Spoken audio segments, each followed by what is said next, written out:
Fire Emblem Echoes Shadows of Valentia will take the series back to its roots, but one modern enhancement will expand your adventure. Downloadable content.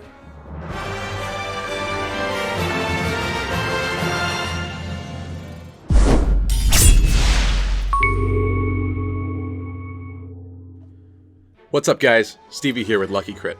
Once again, I apologize if my voice sounds a little strange today. I'm still dealing with the remnants of this cold. So the Japanese website for Echoes has been updated again, this time featuring their plans for Fire Emblem Echoes DLC. Let's take a look. A total of 22 paid DLC is planned, with the first wave available at launch and 2 more to be released before June 30th, 2017. There's also going to be some free DLC. A season pass containing all the series 1 to 3 DLC can be purchased for 4,800 yen, approximately $44 US, and there will be a special Echoes-themed eShop card with a 5,000 yen value to cover it.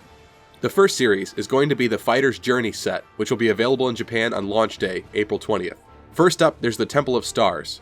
Difficulty 1 star and price 400 yen, about $4. The rewards are items you can obtain, unlimited times, and star fragments you can get as random drops. The description reads, "It's rumored a wealth of burial items are sleeping in a temple savaged by brigands. Perhaps you can find many items?"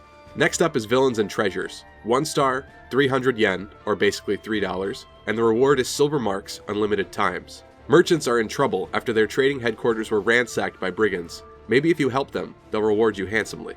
Lastly, there's No Rest for the Dead. 1 star difficulty, and 300 yen, or $3 again. The reward is EXP, unlimited times. In these ruins, it said there are terrors that make you stronger after you defeat them. If you fight a lot, perhaps you'll earn a lot of experience.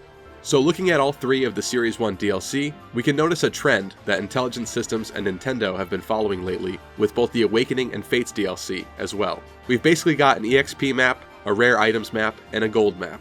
I'm not entirely certain if the silver marks can be sold yet, but if they can't, it's basically a forging map then. So that's really interesting, and it looks to be some cool DLC.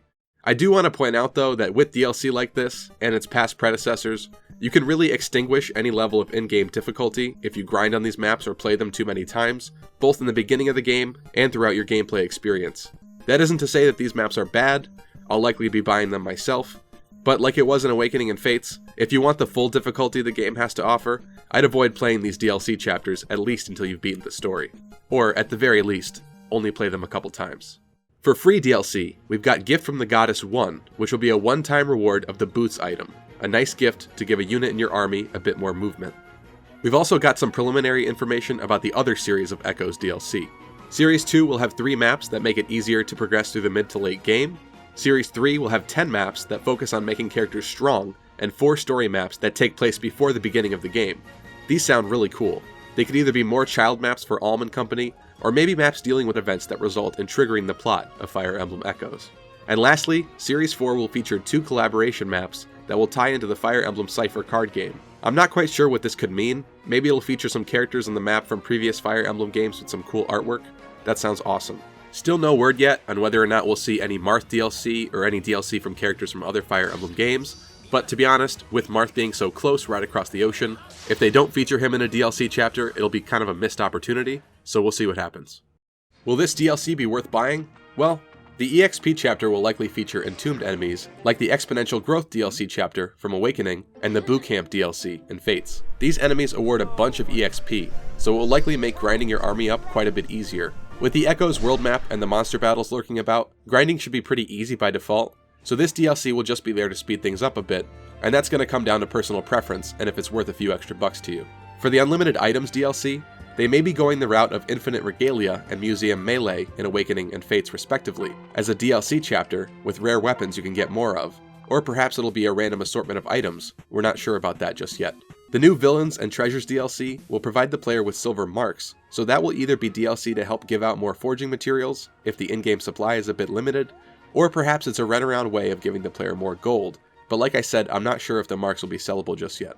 So all in all, it's a pretty useful first set of DLC, but if you don't pick it up, you won't be missing out on much from the in-game experience. Just a bit of extra goodies. I know this episode is a bit short. For the next episode, I'm going to try to finally do an analysis of those recent trailers that came out that have some rather interesting details in there. I'll try to avoid spoilers as best as possible, but that should be coming out fairly soon in the near future, so stay tuned. That's going to wrap up today's episode, guys. Once again, thank you so much for watching. If you enjoyed the news, be sure to slash the thumbs up and comment Echoes in the comment section down below. And also be sure to let me know what you think about the upcoming Fire Emblem Echoes DLC. Does it get you even more hyped? I'd love to know. Also be sure to subscribe if you haven't already, to stay up to date on our content, and follow us on Twitter at LuckyCritGaming for news revealed on the fly and updates that might not make it into these episodes. And I'll see you guys next time.